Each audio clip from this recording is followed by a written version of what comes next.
मुद्दा ये था वीर, गगनदीप सिंह करके एक बंदा वाहिगुरु जो नशा में डूबा हुआ था।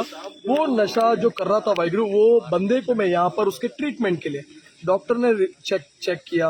उसके बाद यहाँ पर लेके आया, पेशेंट को एडमिट करेंगे 2 दिन, वो लोग केयर टेकिंग करेंगे। उसके बाद यहाँ पर जैसे ही वो ठीक हो जाएगा, हम वो माँ के पास छोड़ेंगे, क्योंकि इसने अपनी माँ का कान का पर्दा फाड़ा। उस माँ को वाहिगुरु मैं 1-1.5 घंटा पहले मिलने गया था, क्योंकि उनका फोन आया था। मेरा एक वीर है मनदीप दोसांझ, उस टाइम पे मैं मनदीप दोसांझ के साथ ही था। जब वो माँ का रोना देखा मैंने, तो मैं बोला मेरे को भी चलना है, क्योंकि मेरी माँ नहीं है। 7th स्टैंडर्ड में मैंने मेरी माँ को खोया ना, तो वो माँ मेरी माँ है।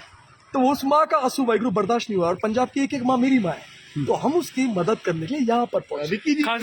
इन्फॉर्मेशन कितना प्राप्त हुई था? मनदीप दोसांझ एक एनजीओ चला था जिसका नाम है welfare and help and care society जी, जो मनदीप दोसांझ मेरा वीर है। उसको जब बताया तो मैं आया। मैं था दरबार साहिब में, मैं जा रहा था चंडीगढ़, क्योंकि हाई कोर्ट पे मेरा मसला चल रहा है, जो मेरे पे 3 पर्चा हुआ पंजाब में। उसके लिए मेरे को कोर्ट पे जाना था, लेकिन कोर्ट से बड़ा मेरे को वाहिगुरु ये सेवा करने का था। आज गुरुपुरब भी है, गुरु गोबिंद सिंह जी महाराज जी का जन्म दिहाड़ा। विक्की जी, ਤੁਸੀਂ ਜਿੱਦਾਂ ਸਿਵਲ ਹਸਪਤਾਲ ਆਏ ਆ, ਸਿਵਲ ਹਸਪਤਾਲ ਕਿੱਦਾਂ हालात वाहिगुरु देखो, अपग्रेड होना बहुत जरूरी है, क्योंकि मेडिकल एक बहुत बड़ा स्तंभ है। मेडिकल में बच्चा जमता भी है और आदमी गुजरता भी है। सांस शुरू भी होता है, समाप्त भी इधर होता है। और एक बात, यहाँ पर कोई जैगवार ऑडी में नहीं आता है, यहाँ पर एम्बुलेंस में आता है। तो बेनती है एम्बुलेंस का तरक्की अच्छा हो, स्टाफ को और बढ़ाए। सरकार की सरकार बहुत अच्छा उपराला कर रही है जी। देखो बस कितने फोटो कर लीजिए।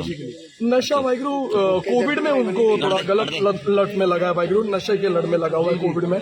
देखो एक हम दोनों का स्टोरी सेम है। मैं कोविड में नशा छोड़ के महाराज के लड़ में आया, वो कोविड में महाराज को छोड़ के वो नशे के लड़ में आया।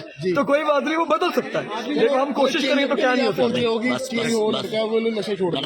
छोड़ देगा भाई, वो महाराज कृपा कराएगा। मुद्दा ये था वीर, गगनदीप सिंह करके एक बंदा वाहिगुरु जो नशा में डूबा हुआ था। वो नशा जो कर रहा था वाहिगुरु, वो बंदे को मैं यहाँ पर उसके ट्रीटमेंट के लिए डॉक्टर ने चेक किया। उसके बाद यहाँ पर लेके आया, पेशेंट को एडमिट करेंगे 2 दिन, वो लोग केयर टेकिंग करेंगे। उसके बाद यहाँ पर जैसे ही वो ठीक हो जाएगा, हम वो माँ के पास छोड़ेंगे, क्योंकि इसने अपनी माँ का कान का पर्दा फाड़ा। उस माँ को वाहिगुरु मैं 1-1.5 घंटा पहले मिलने गया था, क्योंकि उनका फोन आया था। मेरा एक वीर है मनदीप दोसांझ, उस टाइम पे मैं मनदीप दोसांझ के साथ ही था। जब वो माँ का रोना देखा मैंने, तो मैं बोला मेरे को भी चलना है, क्योंकि मेरी माँ नहीं है। 7th स्टैंडर्ड में मैंने मेरी माँ को खोया ना, तो वो माँ मेरी माँ है। तो उस माँ का आंसू वाहिगुरु बर्दाश्त नहीं हुआ, और पंजाब की एक माँ मेरी माँ है।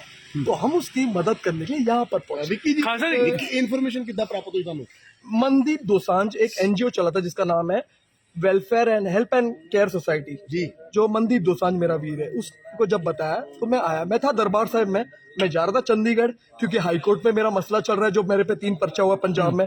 उसके लिए मेरे को कोर्ट पे जाना था, लेकिन कोर्ट से बड़ा मेरे को वाहिगुरु ये सेवा करने का था। आज गुरुपुरब भी है, गुरु गोबिंद सिंह जी महाराज जी का जन्म दिहाड़ा। विक्की जी, ਤੁਸੀਂ ਜਿੱਦਾਂ ਸਿਵਲ ਹਸਪਤਾਲ ਆਏ ਆ, ਸਿਵਲ ਹਸਪਤਾਲ ਕਿੱਦਾਂ हालात वाहिगुरु देखो, अपग्रेड होना बहुत जरूरी है, क्योंकि मेडिकल एक बहुत बड़ा स्तंभ है।